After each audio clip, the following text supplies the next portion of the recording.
Make sure to stay until the end. If you do a couple of things wrong, one will cause oil leaks and the other one can destroy your engine.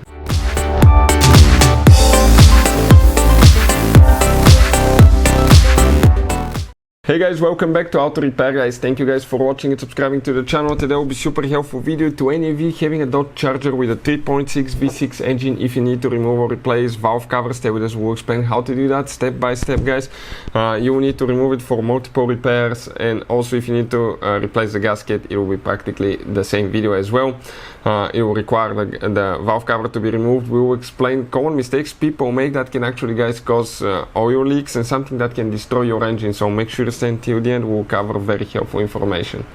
Before we start, let me tell you a little bit about us. Every single car we get here at the garage, we try to make guys at least 200 to 300 free repair videos. On that Dodge Charger we'll have even more. Why we do that? Because our mission in the shop is to save you as much money as we can. All we need guys in return, please subscribe to the channel, like the video, that way we can keep making these free videos, absolutely free. And if you guys need to buy any parts, tools for your Dodge Charger or any car, you want to get them at a good price and quick shipping, you want to save money, check out the link in the description of the video below. That's where we get all our tool supplies from, and we'll share where you can find even additional things. So what we have here specifically now, you can see we're going to pull that upper engine cover. It attaches with 4 rubber bushings. You just grab it with your hands guys and you just pull it straight out.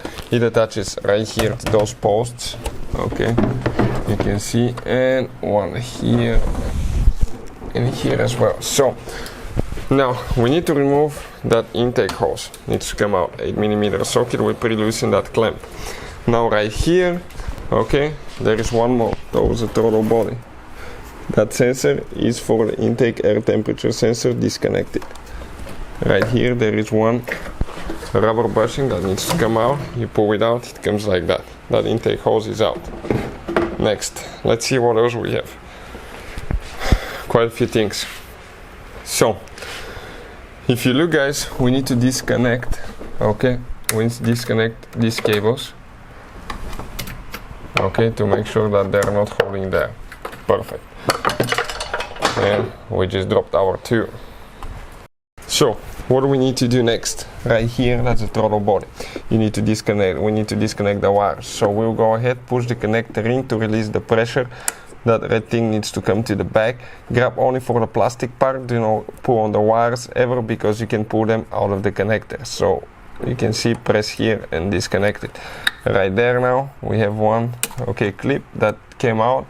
You can see just like that. And there is one more that's supposed to attach right here, but it came loose. Next, that's the map sensor. So, same thing. Red thing needs to come back. Press down, disconnect. Came out. One hose. This is for the purge control valve. Let's pry it up.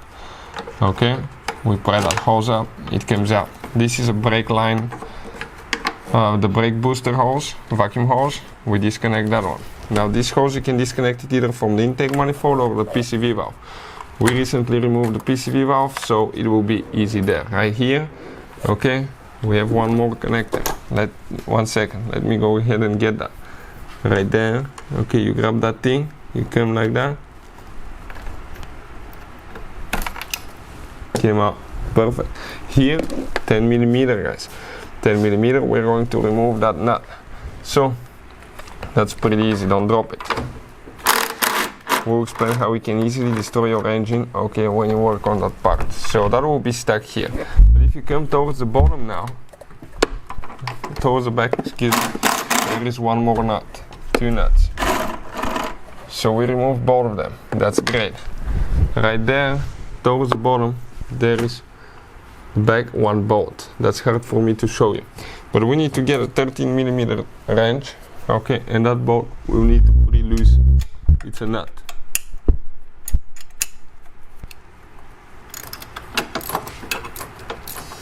Okay, we pre-loosen the nut. Now, if we pre-loosen a little bit more, it goes by hand at that point.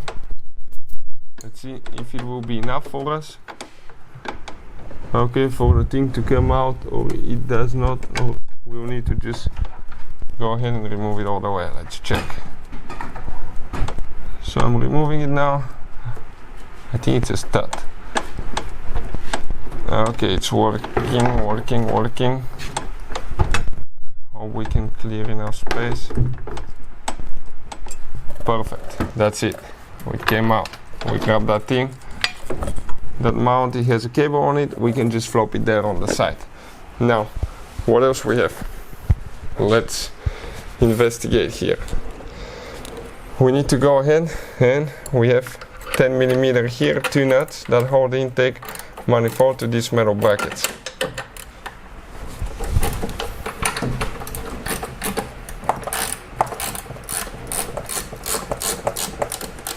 Perfect, we're almost out with those.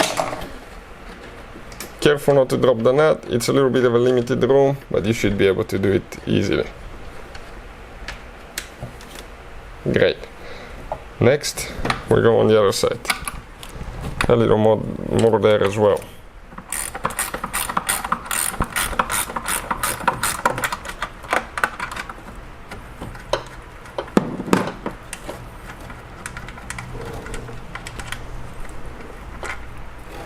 That's great. Next, what do we have here, guys? Okay, we need to disconnect a few more things and remove a few more bolts. We need to start in a cross pattern. Let's start from the inside going towards the outside, kind of like an X pattern. That's how you're supposed to remove it, so you don't actually, guys, okay, you don't cause any wrapping. Nothing will be like will be uneven, because those are plastic intake manifolds and you can damage them.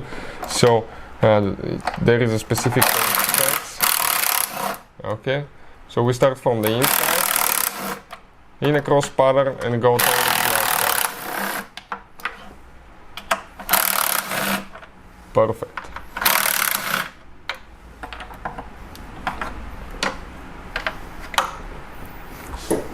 Let's see where the other one is. Not there. Okay, right there. Yep. Keep going. Right there. Perfect. Now we have one on the side. Let's see if we removed all of them. If everything is loose, now we can grab that intake manifold.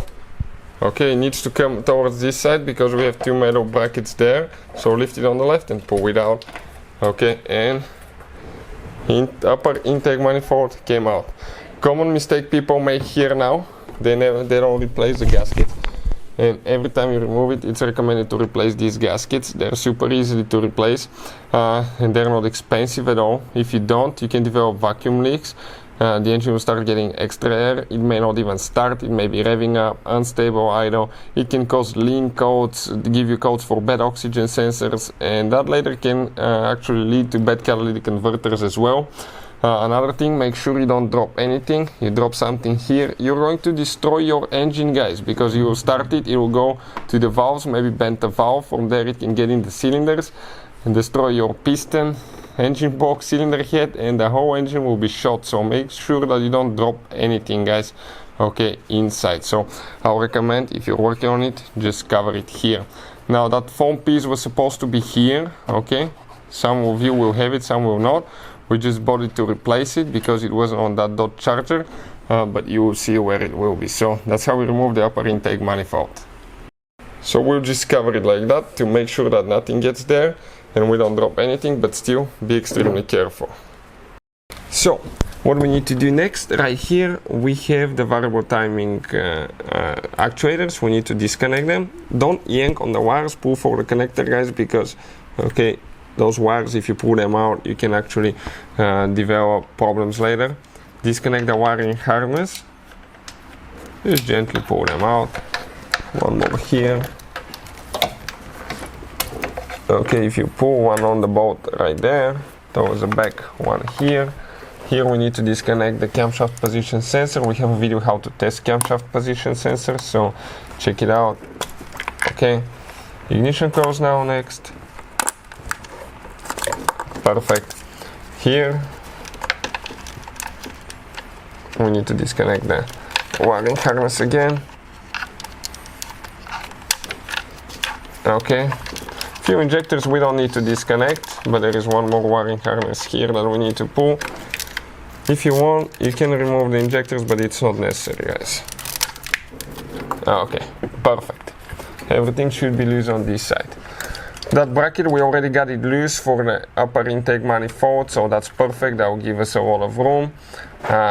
We'll see if, I don't remember on this model specifically if the Pcv valve needed to be removed. In order to do that, we'll test it. But let's go ahead and remove the two variable timing actuators on the front.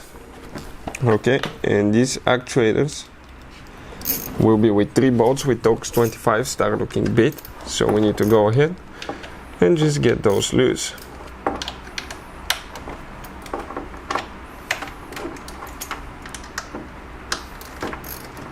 Perfect.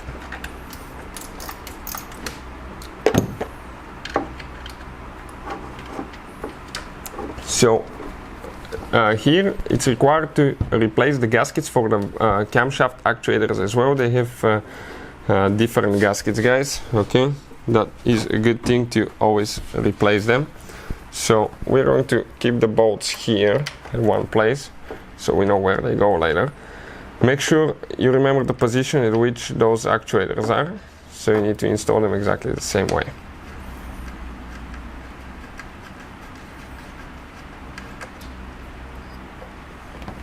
Okay, gasket is right here. Pull that gasket. This gasket will need to be replaced as well. So we're removing 3 more on the other side, and you will see what else we have here. Now while we're doing that, right here you have the plastic post for that intake hose where it connects, so I'm going to unscrew that one. Perfect, that way we do it faster and we don't waste your time. Once we remove that one, we'll need to remove the ignition coils in a second. Perfect, second one is out. So ignition coils are with 10mm socket. We need to remove 3 bolts.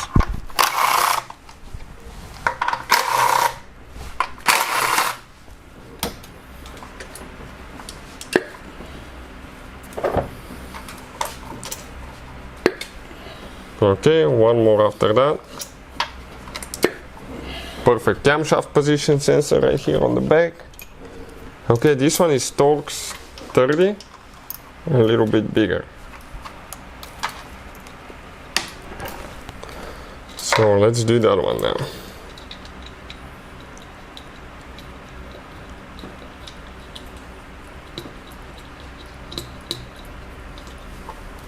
Okay, working on that specific thing now. Comes in an angle. There is a gasket here that will need to be replaced as well. This is the Pcv valve. Let's go ahead and remove it. I recommend, if your vehicle is higher mileage, replace it. Pcv valves are something that most people will never replace. If you check your service manual, it will say how many miles you need to change those, replace them. They're cheap. And one thing, guys, if they fail, they can cause multiple things such as smoking from the exhaust, increased oil consumption, build up in the engine like sludge on the inside. Multiple things can be caused. Vacuum leaks, it can simulate vacuum leaks. You can develop rough idle, unstable engine operation just because of one little bitty Pcv valve that costs probably, I don't know, but it's very, very cheap, and I always recommend replacing them, and I always do them on my own cars. I do them usually on every 50 to 60,000 miles, but check your service manual for your specific vehicle.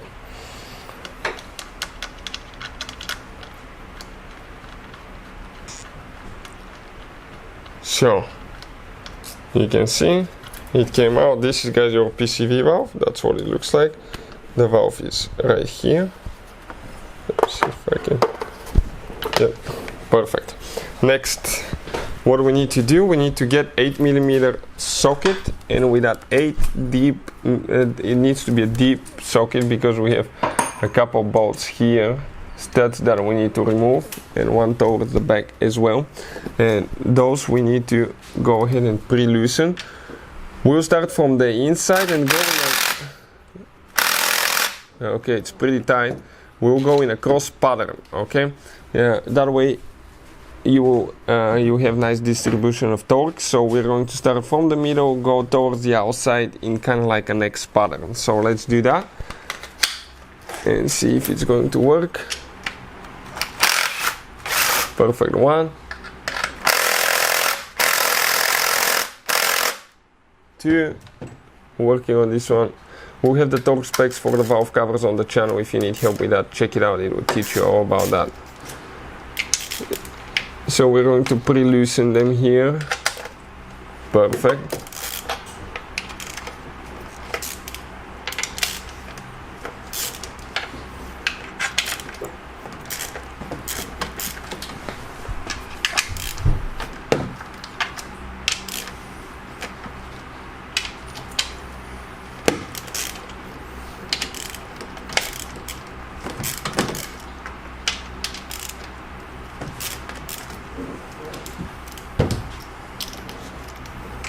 Okay, working on this thing now.